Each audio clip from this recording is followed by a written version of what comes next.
ఇక ఈ రోజు నుండి 100 రోజుల పాటు గ్రేటర్ వరంగల్ మున్సిపల్ కార్పొరేషన్ పరిధిలో ప్రత్యేక పరిశుద్ధ నిర్వహణ చేయనున్నామని వరంగల్ పశ్చిమ శాసనసభ్యులు నాయని రాజేంద్ర రెడ్డి అన్నారు. ప్రజల ఆరోగ్య భద్రతే ప్రథమ లక్ష్యంగా 35 విభాగాలతో పారిశుద్ధ నిర్వహణ నిర్వహించడం జరుగుతుందని ప్రజలు ఈ అవకాశాన్ని సద్వినియోగం చేసుకోవాలని కోరారు.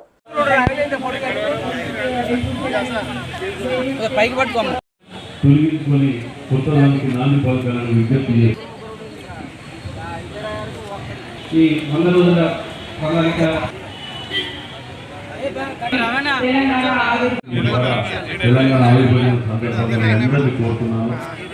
ఎందుకంటే ప్రతి ఒక్కరూ ఒక బాధ్యత అనేది తీసుకోగలిగితే 4 రోజులు పోతే అలవాటు అవుతుంది, కానీ రొటీన్ పద్ధతిలో పోతుంది. ప్లాస్టిక్ ని నిషేధిద్దాం, ప్రపంచాన్ని సంరక్షిద్దాం. ప్లాస్టిక్ ని నిషేధిద్దాం, ప్రపంచాన్ని సంరక్షిద్దాం. ప్లాస్టిక్ ని నిషేధిద్దాం, ప్రపంచాన్ని సంరక్షిద్దాం. ప్రకృతిని కాపాడుతాం, పచ్చదనాన్ని కాపాడుతాం.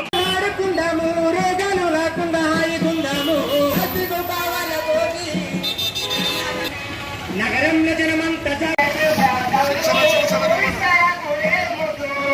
ప్లాస్టిక్ క్యారీ బ్యాగులు, గ్లాసులు ప్లేటులు వద్దు. ప్లాస్టిక్ క్యారీ బ్యాగులు, గ్లాసులు ప్లేటులు వద్దు. కార్పొరేషన్ ఏదైనా ఉందంటే అది వరంగల్ అని గర్వంగా ఇలా చెప్పుకోగలదు. మన ముఖ్యమంత్రి గారు ప్రభుత్వం వచ్చిన తర్వాత మొట్టమొదటి బహిరంగ సభ వరంగల్లో పెట్టినప్పుడు కార్పొరేషన్కు కానీ మరియు జిల్లాకు కానీ కావలసిన నిధులు కేటాయించడం, అందులో మార్పు కోరుకోవటం, మార్పు చూపించుకోవడం, ఇప్పటికే ఎంతో మార్పు చూపించుకోగలిగినాం. మరి ఎలక్షన్లు అయిపోయిన తర్వాత ఏ పార్టీలు అనేది లేకుండా ప్రతి ఒక్కరికి కూడా ప్రతి ఒక్క డివిజన్ కూడా కావాల్సిన నిధులు ఎక్కడ పక్షపాతదారిని చూపించకుండా కేటాయించడం జరుగుతున్నది.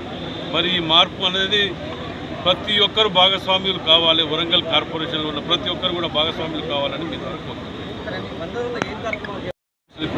డబుల్ బెడ్రూమ్ కాడికి వెళ్ళి మొదలు పెడితే ఇప్పుడు ఇస్తున్నాం, చూస్తున్నాం కదా. మన ఏది రాజీవ్ స్వగ్రాహి గారికి మొదలు పెడితే ఎన్నో ఉన్నాయి. ఇవాళ డిపార్ట్మెంట్లో కూడా రాత్రి తిండి నిద్ర లేకుండా వాటి యొక్క ఎలిజిబిలిటీ కోసం తిరగటంలో స్టాఫ్ అందరూ కూడా నిమగ్నమై ఎన్నో రోజులకి వెళ్ళిన రేషన్ కార్డులు కానివ్వండి, ఇంకేదో కానివ్వండి, కార్పొరేషన్లో అభివృద్ధి కానీ రోడ్లు నిధులు అన్నీ కూడా ఉన్నాయి కదా. ఇందులో ఇవాళ గతంలో